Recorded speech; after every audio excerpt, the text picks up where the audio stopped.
Welcome back into our PTN. Unfortunately, this isn't a happy one. This is a sad one. I think we all predicted this game wrong. Trey Sure Dare, did. Evan Kamiko, Hayden Herrera here for our Pig Trail Nation post-game breakdown. Arkansas falls to Michigan State in what was a thrilling game, 66-69, the final score if you're an Arkansas fan, 69-66, however you want to call it.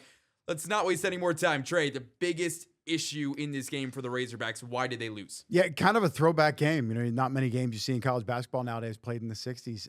They got eaten up in the paint. Arkansas wasn't terrible in the post. They scored 28 points, not awful in today's game whenever, a lot of jump shots, a lot of three-pointers, but 46 points by Michigan State. And Cal alluded to this. He said, this is a man's game.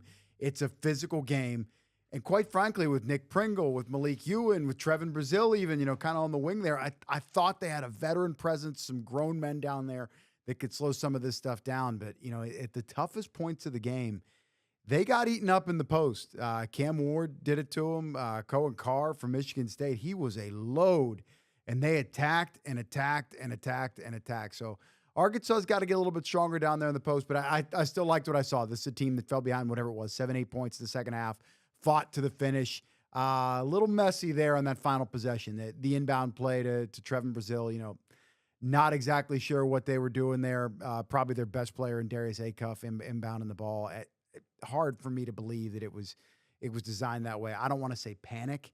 That seems a little bit extreme, but I think whoever they were looking to inbound the ball to, they couldn't get it to, and that just sort of threw off the whole thing. But yeah, Arkansas looking down at it, 7 of 28 from behind the three-point line. Not terrible, but 25%. That's not good enough. And as I say that, I look at the other side. 1 of 14 for Michigan State. How did they win a game with 69 points in 1 of 14? I'll tell you how they did it. 46 points in the paint. That's why they got it done. 46-28 to your points in the paint. 45-33 on the boards. Michigan State with the edge. Physicality was a big thing. We talked about it. The Big Ten plays a different style of basketball than the SEC, and I think that was really much on display tonight. I know you saw the Arkansas guards, Malik Thomas, Darius Acuff, had some trouble getting going, but when you're losing that badly on the boards and in the paint, Hayden, it's hard to win some of these games, and that's a team, if you want to be a Final 8 team in March when all is said and done, you're going to have to put on performances like that, and you cannot play like that if you're the Razorbacks, getting out-rebounded and out-physical down low in the paint. Yeah, it was one of the many things we talked about in the pregame show. Veteran leadership was going to have to show up, and Billy Richmond, 3 of 8. Trevin Brazil, 3 points, 2 rebounds, and he was in foul trouble for a large majority of the game. Yeah. And then Carter Knox, big old fat 0 on the score sheet, 4 rebounds. I didn't even bring that up. Was he really ready to play? Who knows? And then someone we talked about that we would hope to have seen improvement, DJ Wagner. He was the one, 13 points, 2 rebounds, 3 assists, but the other guys just didn't really bring it tonight. I thought Michigan State's one of their keys was going to be to lock down Thomas and Acuff. Both of them had 16 points, but it was in those final moments. Arkansas had 4 missed shots in the final 27 seconds. And you're right. They had chances to win this game. They just couldn't. We talked a lot before the game, being ready for the moment. It's hard. Clutch is a real thing. You could talk about the analytic culture and all that stuff. Being clutch and embracing the moment and wanting the ball at the end of the game and executing the out of bounds play. Those are real things that come with experience, that come with time, and come with playing in big time spots. And Arkansas just didn't quite have it. But still, again, hey, glass half full. Whenever I talk about Carter Knox not being ready to play, I don't mean not prepared. I don't mean an effort thing. That's not at all. To be clear, for context, for everybody out there listening, we're talking about the injury. He had a sprained toe. Did that affect him? I would assume so. Coach Cal was saying that, hey, we don't even know if he's going to be able to practice this week. Didn't play in the season opener. And yeah, sure, it's Southern. I know they're kind of trash, but, still, it's a season opener.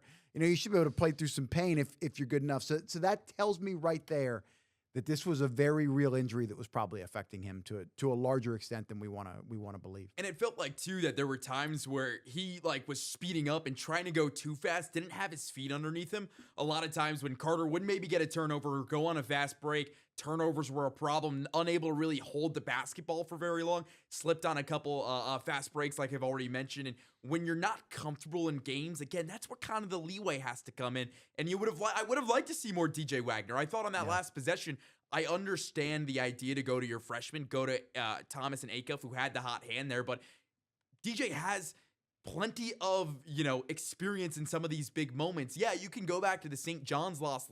Excuse me, not St. John's. The Texas Tech loss last year in the Sweet 16. He had the ball chucked up a really bad shot. Arkansas, they go to OT. But I didn't really understand not giving the ball to someone with experience. In the final play, you mentioned it, Trey, with TB chucking that shit up. You got to know where your range is, and you got to know how much time's left on the clock. I don't think that play was necessarily drawn up to him as option A, but still, you got 5 seconds left.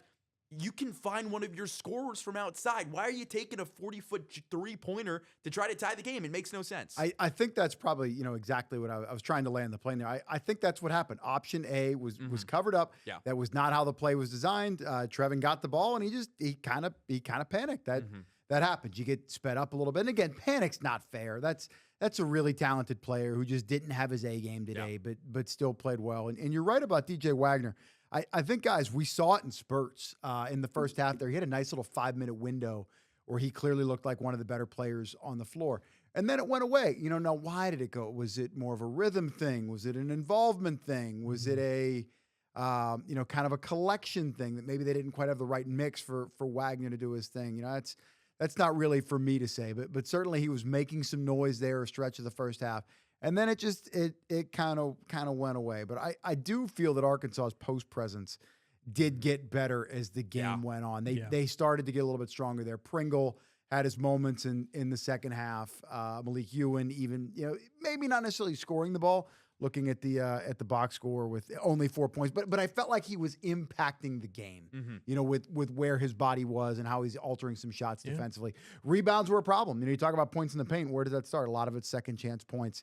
For Michigan State to out-rebound you by 12, that's pretty significant. And Cal's teams, even though, don't get lost in the grandeur and the flash and the NBA players and the one and done, Cal's calling card is tough teams. We're not going to get out-rebounded. Yeah. We're going to play man. We're going to be hard after you. If we got a foul, then whatever. Damn it, we got to foul you. But his teams are tough. So whenever they start to lose the rebounding battle and, maybe they're getting beat off the ball a little bit surprising. But fun to watch this game. Maybe not what this game, what we think of in college basketball now, more the running and gunning and a lot of three-pointers, a little bit more of a throwback, inside out, grinded out kind of style. But that's what Izzo and Cal are. They're throwback, grinded out kind of guys. And we said before the game that I said Nick Pringle was going to be really key in this because of the physicality. And you saw Pringle had a really good second half, I felt, Hayden, where he got more comfortable, unfortunately fouled out. And that's kind of where I think really in that final 4 minutes of the game when he fouled out, was really kind of the tipping point where Arkansas couldn't match the physicality down low. They got lucky. I don't know if it's luck, but you can't really overturn what happened on the out of bounds. But again, it just felt like to lose a game like this by 3 points. I know Arkansas fans, another one possession loss on a Saturday in the fall. Stop me if you've heard that one before. Yep.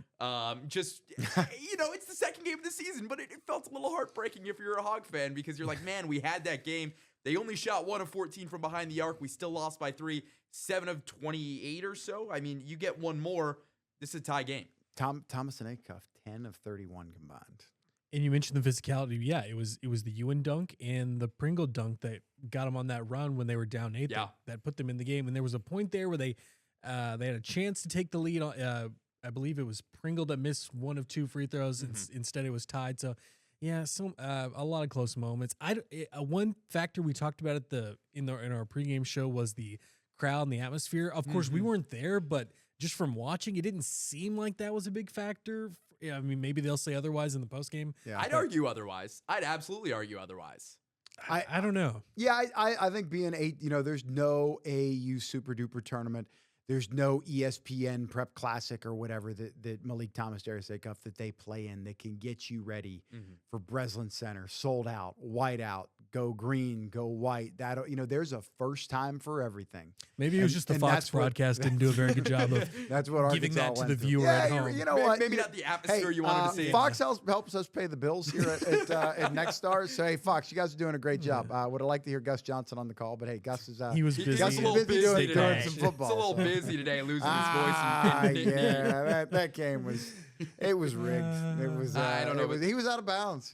Oh, okay. You haven't even seen the play, but we're not talking football. We're talking about basketball. But I just want to say, guys, like we're talking atmosphere right now. It's where I was going to go next. But how awesome was this that this was on campus? Like, I love all these, tournaments, seeing teams go to Hawaii and play in Asheville and some of these, Feast Week tournaments.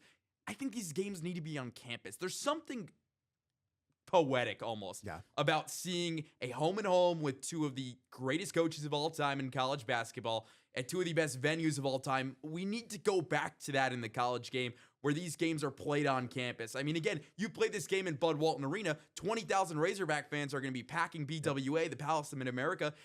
And the score's probably flipped, and Arkansas probably wins that 69-66. You got to think, again, when you go on the road in the SEC and to some other places, it's probably about a 4 or 5 point cushion already just because of the fans and the atmosphere favors you. So if you do the math, 4 to 5 points, that's about what Arkansas lost by. I think the crowd was a big factor today. The line closed at 2.5. How about those odds makers? It is crazy. You know what? People out there that gamble, you guys are competing against time travelers. They have the answers. Like, I don't even know why. And eventually they're going to get your money because you're going to be right 50% of the time and wrong 50% of the time. And if you're bad at it, it's going to be worse than 50-50. So I don't know. But you're right, Evan, on the college campus thing. It's college sports.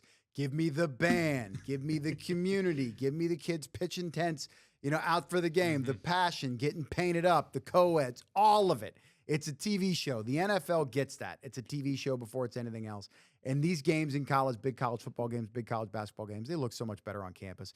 Don't give me some 3/4 full dead, local NFL stadium or, Chicago or, Madison Square Garden. That's special. That was last year. I get Michigan, it. yeah. And Maui, hey, that's one of one playing in the high school gym. That's really cool. And I'm sure those kids love it. But for the most part, I want these games back on campus.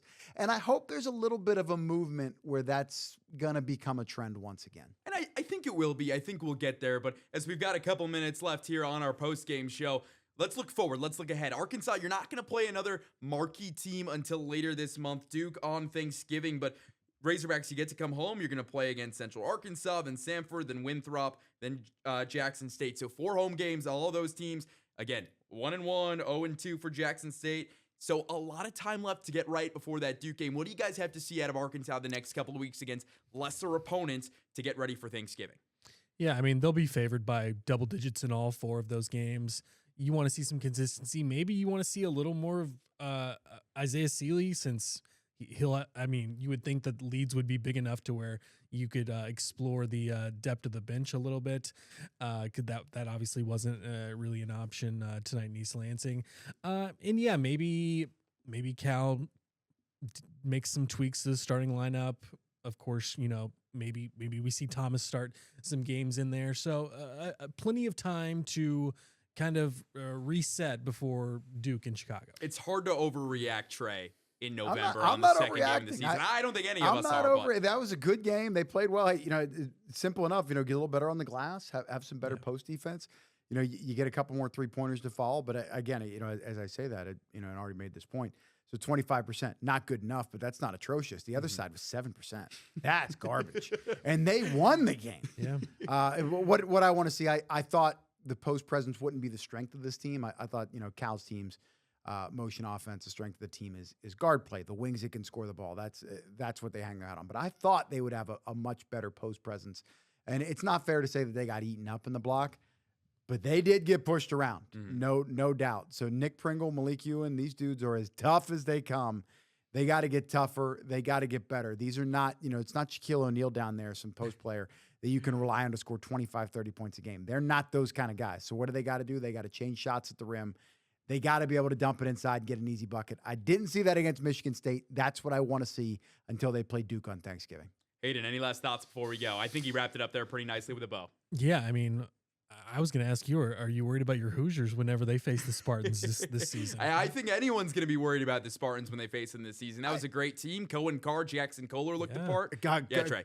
Cohen Carr, poor man Zion Williamson. And it's going to be really cool next year. That could be realistically, could be Izzo's final year. And he's going to be in the building in Fayetteville, really Legend. Cool. So, hey, if people out there, get your tickets now. That could be a really cool game to see. Or maybe he pulls a Bruce Pearl and just unexpectedly retires before the end of the year. I'm not saying that's going to happen. I don't think it will. But maybe little Izzo. Who knows? We might see Brad Calipari one day taking over the Arkansas program in a couple years. Who knows? Crazier things. But that's going to do it for our PTN postgame analysis. Hogs fall to Sparty 66-69. For Hayden Herrera and Trey Dare, I'm Evan Kamiko. Thanks for tuning in. We'll see you guys back here the next time we do this. Hope you all enjoyed it. Goodbye. Good night.